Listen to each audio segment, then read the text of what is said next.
Olá, boa noite. Tudo bem com vocês?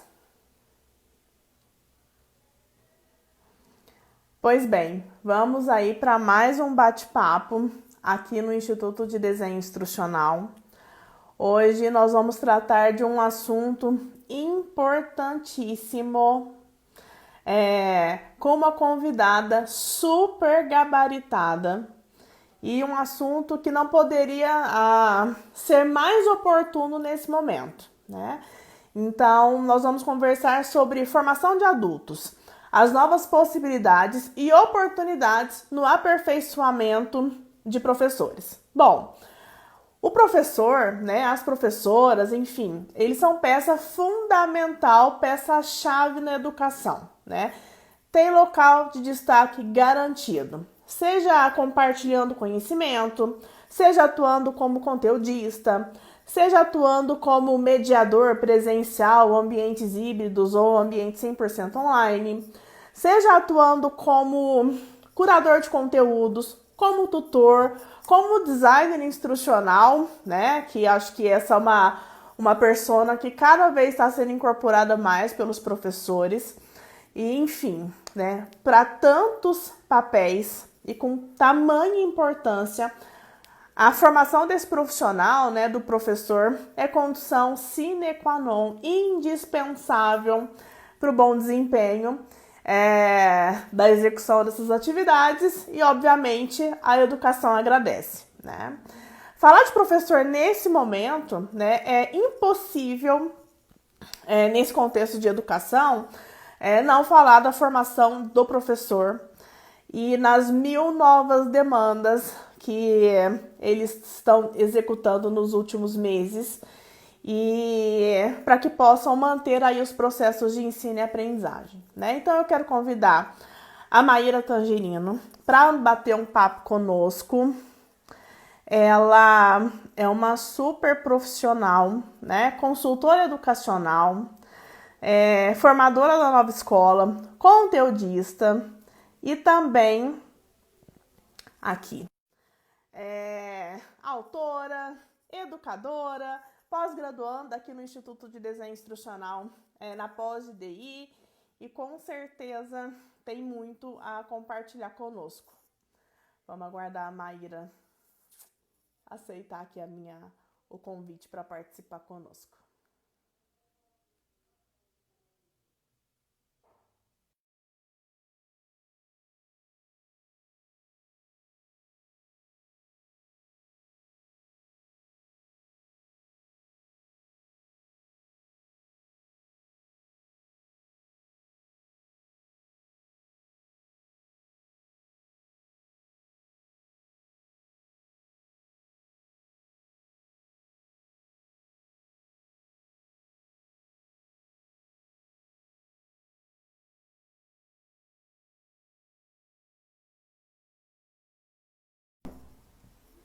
Vamos ver se a Maíra consegue receber meu convite agora.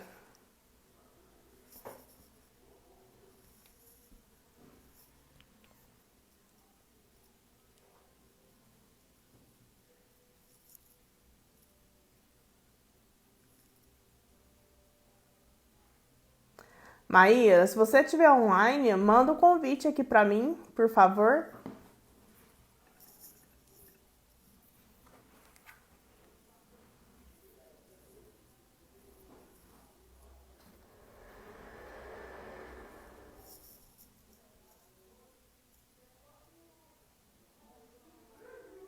Aqui, vamos ver. Agora vai.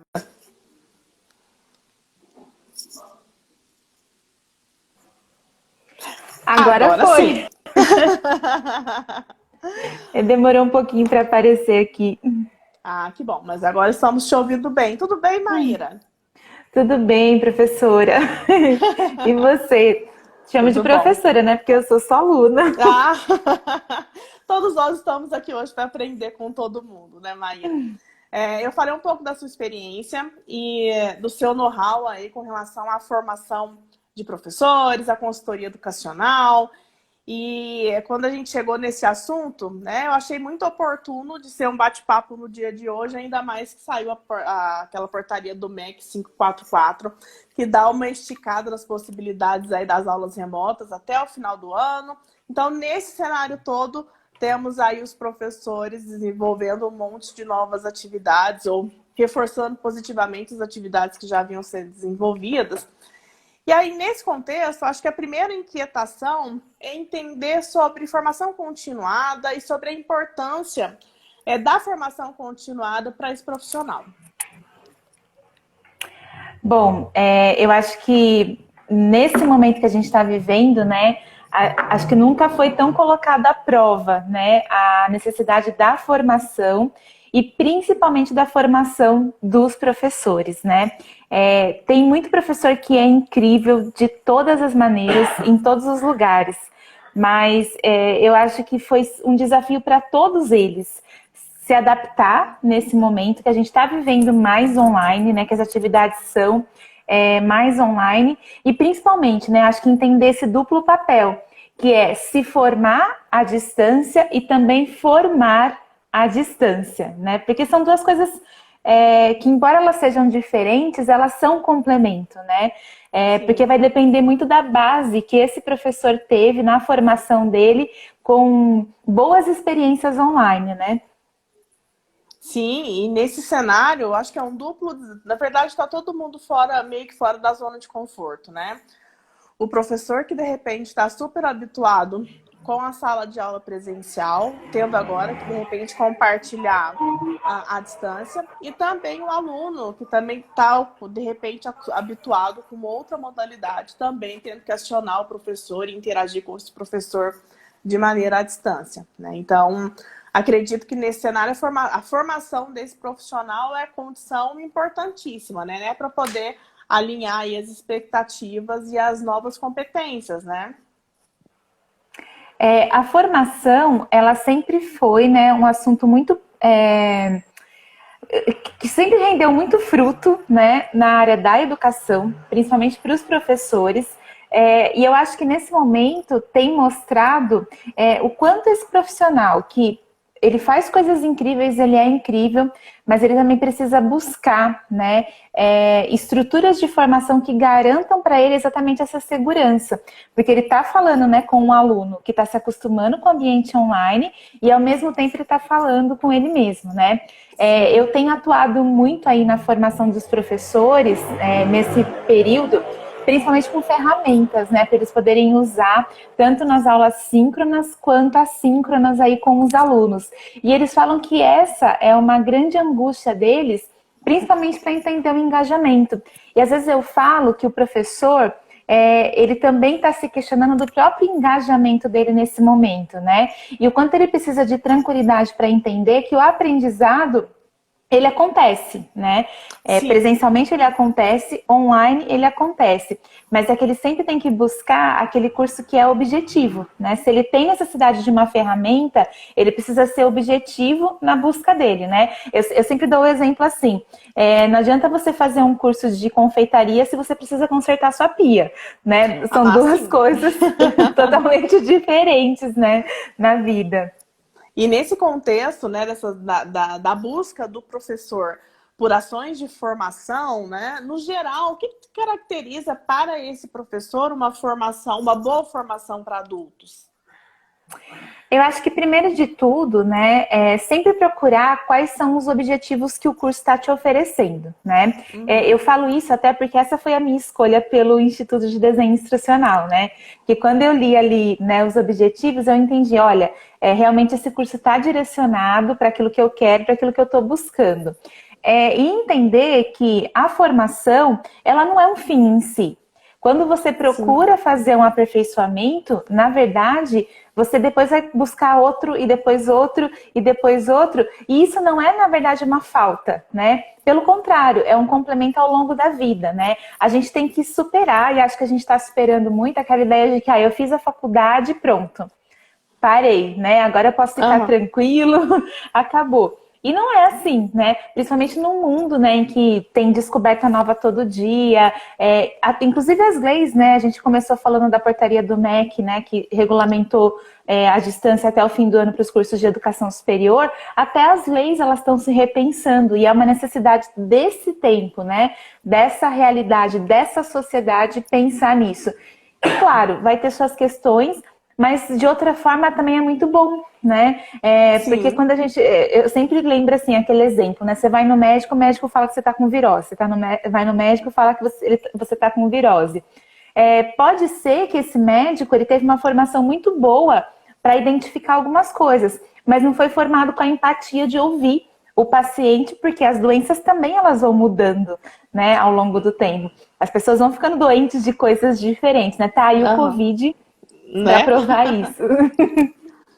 E eu vejo também que nesse cenário, Maíra, para comentar, né, e corroborar com o que você está dizendo, além de toda essa alteração de cenário, existe também uma alteração que para a gente assim, é crucial, que é a alteração do próprio perfil do aluno e o próprio perfil do professor, que recebe demandas e recebe um aluno que tem que é uma persona muito diferente, né? Eu sempre busco nas minhas experiências, né? Lá na minha quinta série, quando eu fiz quinta série, eu tinha uma demanda para um professor que hoje um aluno de quinta série tem uma demanda muito diferente.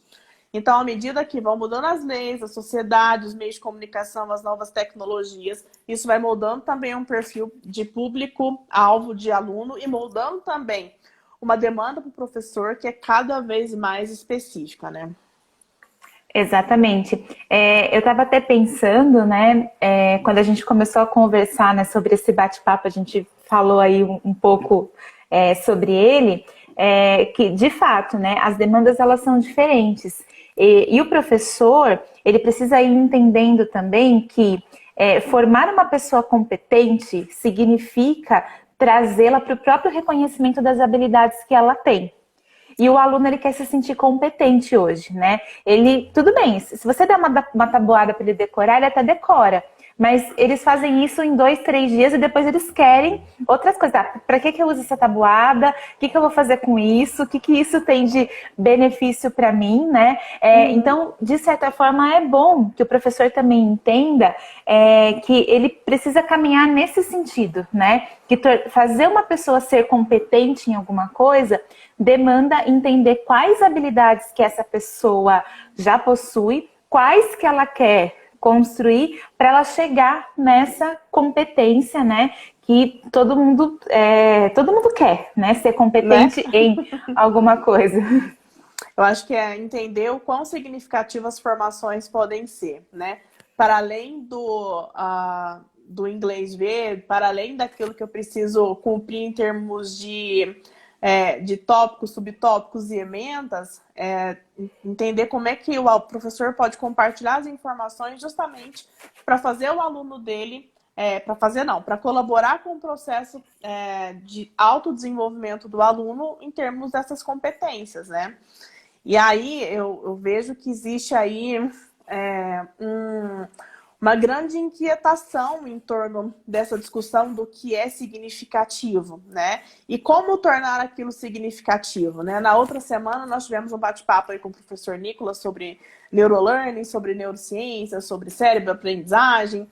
E eu acho que o principal desafio é entender como é que eu, enquanto professora, enquanto designer, posso mediar um processo, posso acompanhar o aluno e apresentar para ele informações que vão fazer sentido naquele contexto, que são apresentadas de maneira quase que personalizadas ali para aquela demanda, né? E aí, para os nossos 15 minutinhos aí do IDI, acho que uma pergunta que encerra bem esse bate-papo nesse cenário que nós estamos hoje, quando eu penso em formação de professores, quais são as competências, e aí eu estou falando de hard skills, né, de competências técnicas, e falando também de soft skills, que são habilidades comportamentais, né, que são importantes e que são, de repente, indicadas aí para os professores ficarem atentos e investirem em termos de desenvolvimento.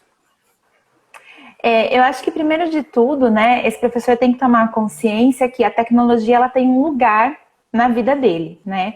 Então, enquanto primeira grande competência, ele perceber como que ele pode, no dia a dia dele, articular essas tecnologias. Significa só aprender técnica? Não.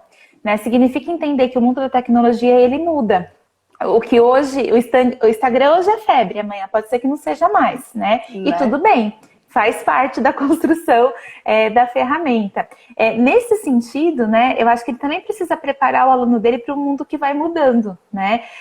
E mesmo que esse mundo vai mudando, existe uma grande parcela de reflexão que você tem que colocar em cima, né, de toda essa tecnologia, de toda essa novidade que está vindo para você. E isso depende do professor. Você não vai ter um software, né, que vai refletir por você e te dar, ó, pensa desse jeito. Pelo contrário, né? A gente é que vai conseguir ter essa habilidade e a gente é que vai conseguir tendo esse...